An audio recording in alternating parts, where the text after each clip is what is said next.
Now if we come for means, so I said means में जो आप पढ़ेंगे somehow you are already studying that in prelims. The strategy is different in the way that यहाँ objective था, यहाँ subjective है. In prelims you are just required to tell whether a particular answer is right or wrong. But when you come for means, you have to give your opinion, you have to justify, you have to give reasons कि अगर आप इसको सही चीज़ मानते हैं या गलत चीज़ मानते हैं तो ऐसा क्यों है. So it's all about the art of answer writing. And guys, friends, it doesn't happen in one day. तो हम काफ़ी बार I meet a lot of students जो बहुत पढ़ते हैं बट बैठ के कोई आंसर ही नहीं लिखते. तो चाहे जितना भी पढ़ ले, कितना भी मेहनत से कर ले, but if you don't get art of answer writing, practising answer writing, it is of absolutely no use. And ठीक है, some of us are from the humanities, so we are in a habit of writing answers, but that doesn't make a difference because the answers I wrote in my college, for instance, are very different, and the answers we are required to write for UPSC are entirely very different. Here you are given a very big question which can go on in pages and pages, but you are required to formulate all your thoughts and pen them down in 200 or 250 words. And बहुत difficult होता है क्योंकि इतना UPSC के time पढ़ लेते हैं कि इन्फॉर्मेशन ओवरलोड हो जाता है. So how to write them nicely, beautifully in 200 or 250 words, and it is difficult. And like my other colleagues pointed out कि काफ़ी बार we write really bad answers.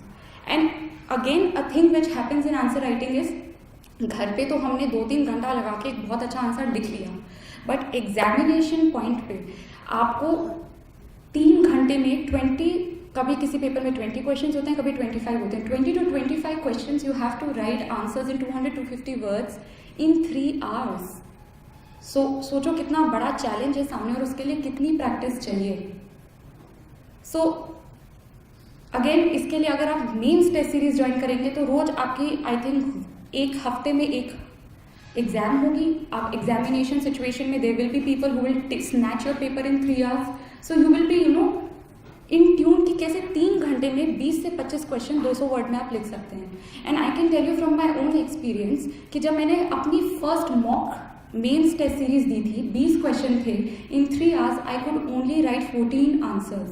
And I am a humanities graduate, so मुझे तो आना चाहिए ना लिखना, but I could just write 14. And I also remember the day जब हमारी एथिक्स एग्जाम थी and a lot of people could not finish their question paper in the allotted time in my center, and probably when जो भी center में exam दे रहे थे, when we discussed, I emerged as the only person who had completed the ethics paper, क्योंकि मुझ में तब तक एक आदत डेवलप हो गई थी कि 3 घंटे में हम वो सारे लिख लें.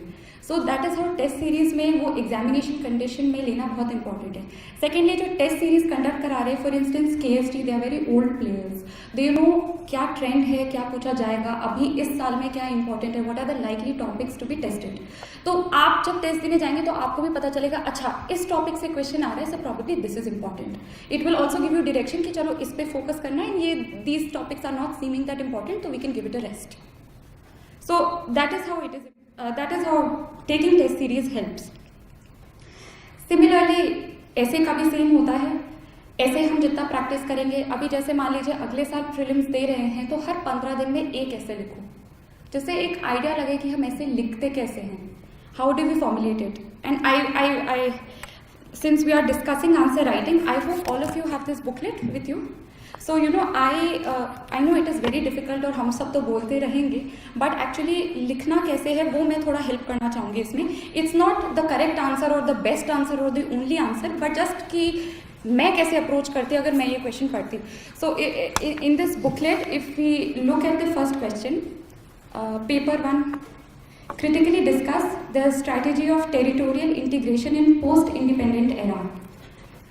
Now, if you are faced with such a question, सबसे पहले तो हमें ये देखना है कि क्या क्या कीवर्ड्स हैं इस क्वेश्चन में. So territorial integration of course and post independence era. And what do we have to do with these 2 words? Strategy and critical. So when we dissect the question थोड़ा ईजी हो जाता है. एकदम से question पढ़ेंगे तो किसी भी बिगनर को लगेगा कि वो this sounds like a very tough thing to do, but it is not. So we dissect it. Secondly, I used to follow this. This is only my way. My colleagues may have other ways. You guys may have your own other way. But I'm just giving a standard. So, अगर कोई भी answer लिखना हो तो एक हमेशा दिमाग में मैं ये ब्रेकअप फॉलो करती थी that if there are 200-250 words, so the first 50 words would be my introduction. ठीक है?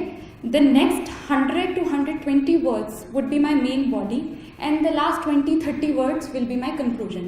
So अगर हम थोड़ा एक स्टैंडर्ड फॉर्मेट में अगर लिखने की कोशिश करते हैं तो मुझे लगता है एक तो हम ऑर्गेनाइज्ड हो जाते हैं अपने आंसर राइटिंग में, plus somehow we are also sort of giving the examiner a bit of ease in checking.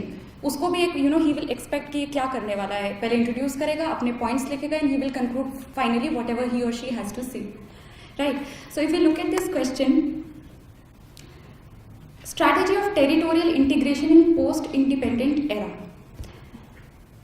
तो अगर मुझे इसका इंट्रोडक्शन लिखना हो तो इंट्रोडक्शन में एक बहुत ही चीज़ जो काम आती है वो है बैकग्राउंड देना. तो अगर हम territorial integration in post independence era की बात कर रहे हैं तो इसका मतलब है we are somehow talking about the time when we just got independence, the time when the country faced partition and the time जब बहुत ही पैनिक था, बहुत ही अफरा तफरी मची हुई थी एंड एक टर्मोइल था जनरल कंट्री में. So we start our answer with a brief introduction in 50 words, what was the time about, and क्योंकि टाइम ऐसा था तो हमारे जो लीडर्स थे उस टाइम के, be it Patel, be it Gandhi, be it Nehru ji, उनकी क्या सोच थी उस सिचुएशन को लेके कि बिकॉज कंट्री ने पार्टीशन फेस किया था, so we were hell bent on having a very unified nation, we were hell bent on unity and integrity. So you put 50 words of this as your introduction, as a background कि हम क्यों हम इस question को address करें और इसकी क्या भूमिका है. So that somehow tells the examiner, oh, this person is thinking broadly, context establish कर रहा है. So in the introduction we are establishing the context. Then in the main body, then you start writing, because जो main body है वो सबको पता है, सबने लक्ष्मीकांत पढ़ा है, सबने पॉलिटी पढ़ा है कि टेरिटोरियल इंटीग्रेशन का क्या प्रोसेस था, कैसे हमने प्रिंसली स्टेट्स को इंटीग्रेट किया, कैसे किया, et cetera et cetera. That you write. But if you give the context, it somehow makes your answer much more beautiful and much more organised. So you give the context and then in the. So of course I think all of us here believe कि जो हमारा integration process था after independence की सारी states को हमने साथ में लेके आए, it was a success. So you write, yes it has been a success, though कुछ ना कुछ दिक्कतें आती हैं, but we still try to resolve it, and in a democratic setup whatever, it has been very good for the country and जो भी है. and as आप ये भी लिख सकते हैं कि as compared to other countries, Pakistan और बांग्लादेश जैसे पहले एक थे वो सेपरेट हो गए तो हमने ऐसी टेंडेंसीज आने नहीं दी, ऐसे करके ख़त्म कर दो. So it is a wholesome answer where of course the main body has all the main points of the process of integration. The introduction has give you a background, a context, why you are writing this, and the conclusion ki what you feel about the whole integration process, if it's a success or it's not or whatever is the issue. So that is how we write a comprehensive answer. तो आप जितने question करेंगे, it must have some, I have not checked, it must have 800 to 1000, I don't know how many questions, but that's a lot. इसमें से even if you are able to do 300 to 500 questions, it's more than enough. बहुत practice हो जाएगी. जैसे मैं आपको confidently अभी चीज़ बता रही हूँ क्योंकि मैंने बहुत प्रैक्टिस किया था. तो जब आप प्रैक्टिस करने लग जाएंगे, आप इस पोजीशन में होंगे कि आप मुझे बता पाएँ कि अगर ये क्वेश्चन है तो इसका मैं कैसे एक बहुत ही ऑर्गेनाइज तरीके से आंसर लिख सकता हूँ या लिख सकती हूँ. सो that is my standard of giving an answer. Similarly अगर ऐसे की बात करें तो ऐसे में भी दो ऐसे आते हैं. So I think each essay has to be 1050 words if I am not wrong. So इसमें भी your first 150 words has to be a background, a context and introduction, जैसा भी है. यू कैन पुट कोट्स, जैसे भी आपको ठीक लगे, but it has to be context establishing. फिर आपकी मेन बॉडी है. मेन बॉडी में काफ़ी लोग डरते हैं कि ऐसे में 1000 वर्ड्स लिखने, इतना कहाँ से लाएंगे मटीरियल. तो इसकी भी एक ट्रिक है.